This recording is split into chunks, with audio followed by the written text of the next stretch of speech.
Before we talk about the benefits of niacin, I want to warn you about something that could quietly cause serious harm.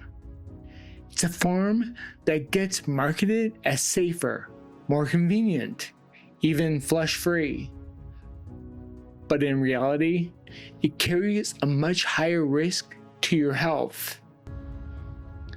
I'm talking about extended-release niacin.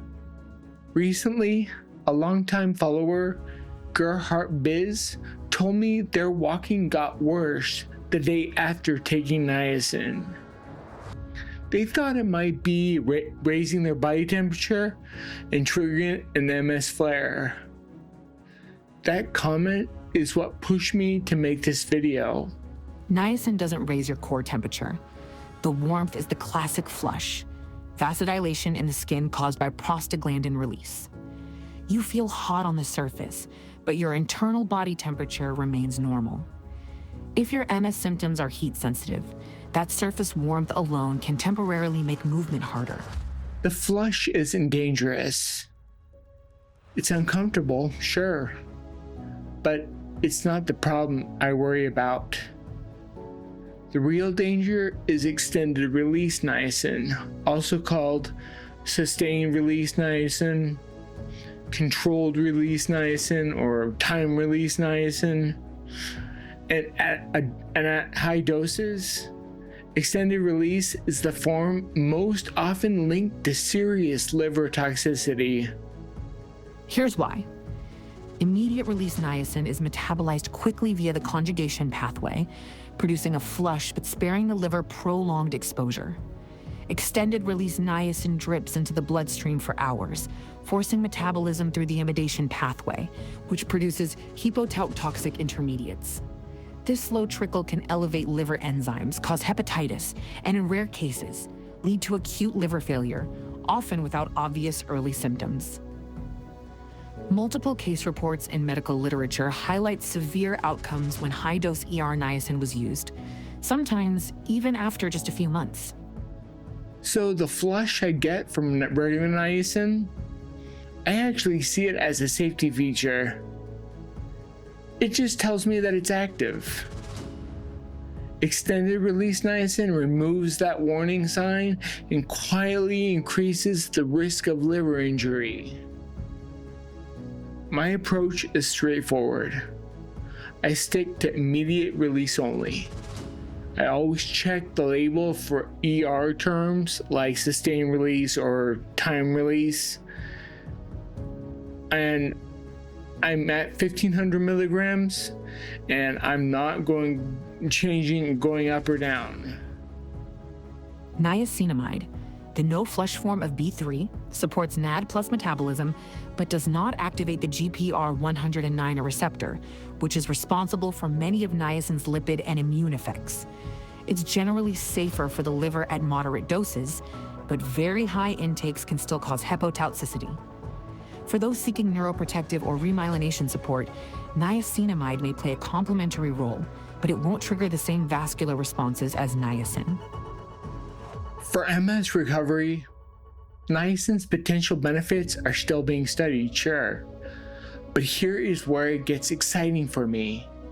When niacin is combined with my other essentials like structured weightlifting, supermaximal rowing intervals, high potassium nutrition, deep sleep, nascent iodine, and other key micronutrients, this synergy can be incredible.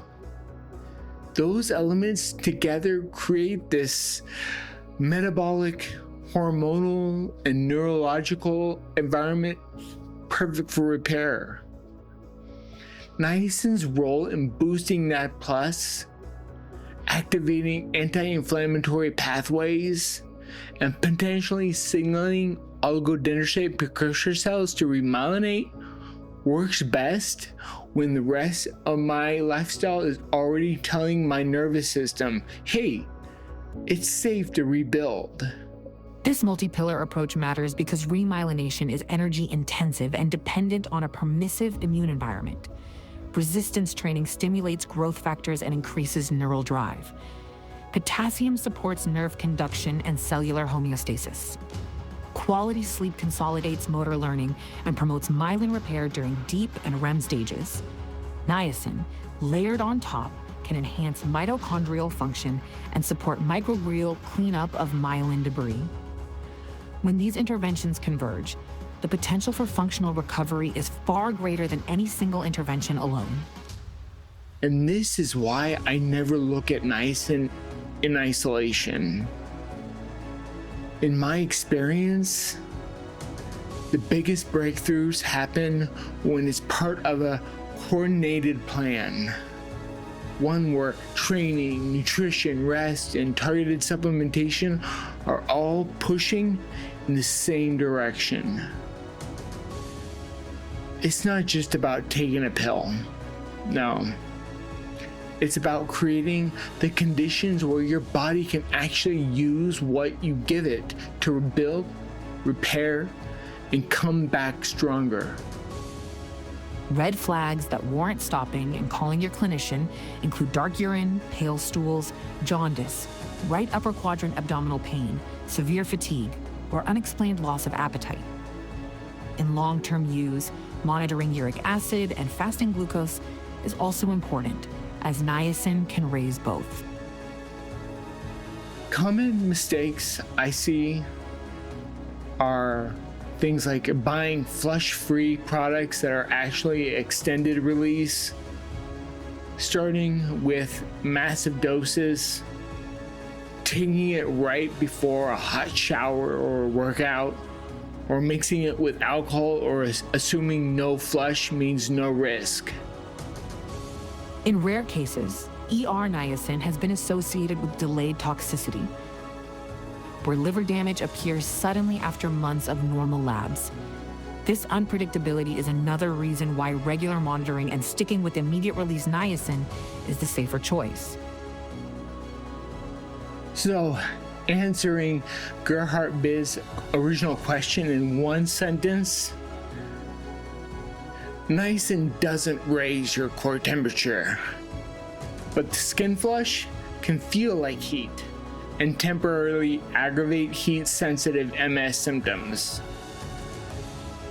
But the bigger danger by far is using extended release niacin with its silent liver risk. If you found this breakdown helpful, I'd love to hear your thoughts down in the comments below. Share your own experiences with niacin with me, as well with others. And don't forget to share this video because we all can benefit. Don't forget to subscribe so you don't miss any future videos on MS recovery and the science that drives it. Your engagement helps this information reach more people who might benefit. Thanks for watching. Until the next one,